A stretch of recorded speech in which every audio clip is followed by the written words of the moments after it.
Annie. Dan. No. Richard. About a decade ago, my grandfather was diagnosed with a severe heart condition, and doctors didn't know what his timeline was. All they could say is he could pass at any time, any place, anywhere, and you wouldn't even know. But they also had an alternative option, and the alternative option was to have open heart surgery to try to fix the situation. But the percentage of him coming out alive would be very low, and they said he would often incur a lot of pain. So after careful consideration, he decided to forgo the surgery and pass on his own terms.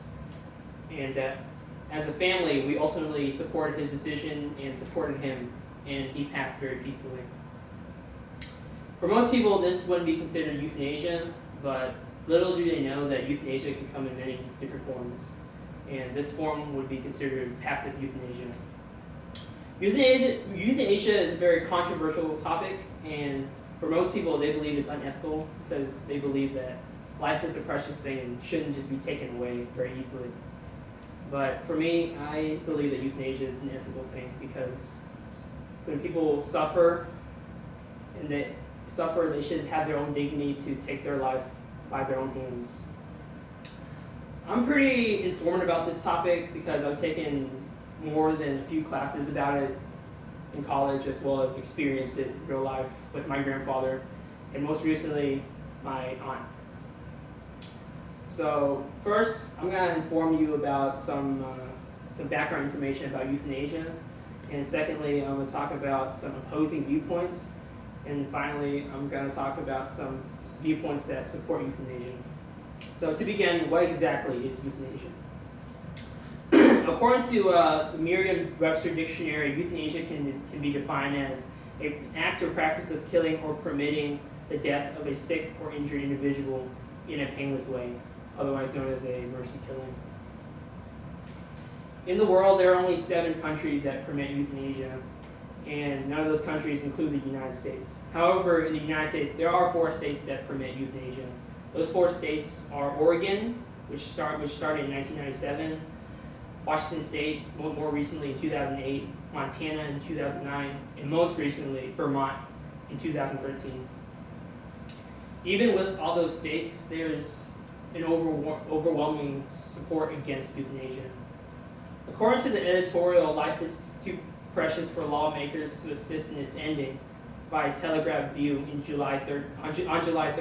on July 13, 2014, they said that rather than helping patients commit suicide, we should try to stop the pain and try to invest in something to help ease the pain and acknowledge that the patient is suffering and suffer with them, because we should build a culture that helps support a patient in their passing instead of support a patient committing suicide, because they believe that life is too precious to let go too easily.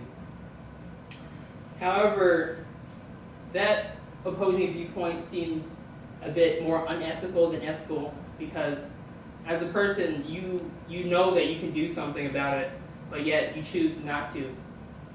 So for example, in the article,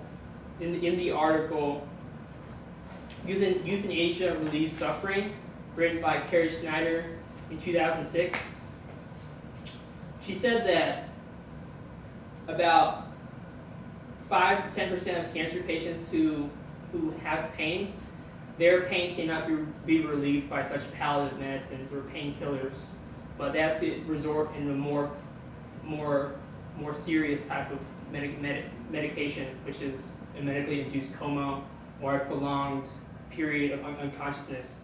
But even with those things, they end up suffering from dehydration and more suffering, and they end up dead anyway.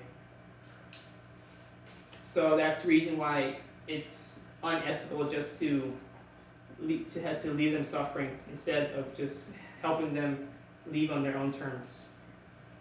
For another example of why euthanasia can be very ethical, from the article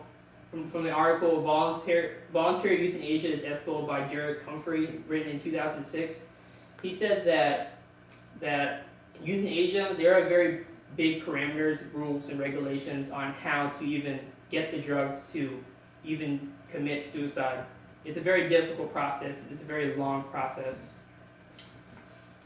So first off, you have to be a certain age and then have certain doctors approve of it before you can actually do it. So there's much more thought that goes into euthanasia than people might think. So first off, I talked about some facts about it, some background information about it, second, some opposing viewpoints, and finally, some supporting viewpoints about it. So, like I said, I just want you to think about it. So if you were a parent, a loved one, a daughter, a son or something, an aunt, a relative, would you want your child, your mom, your dad to suffer through it, knowing that you can do something to make a change and help them leave on their own hands? Thank you.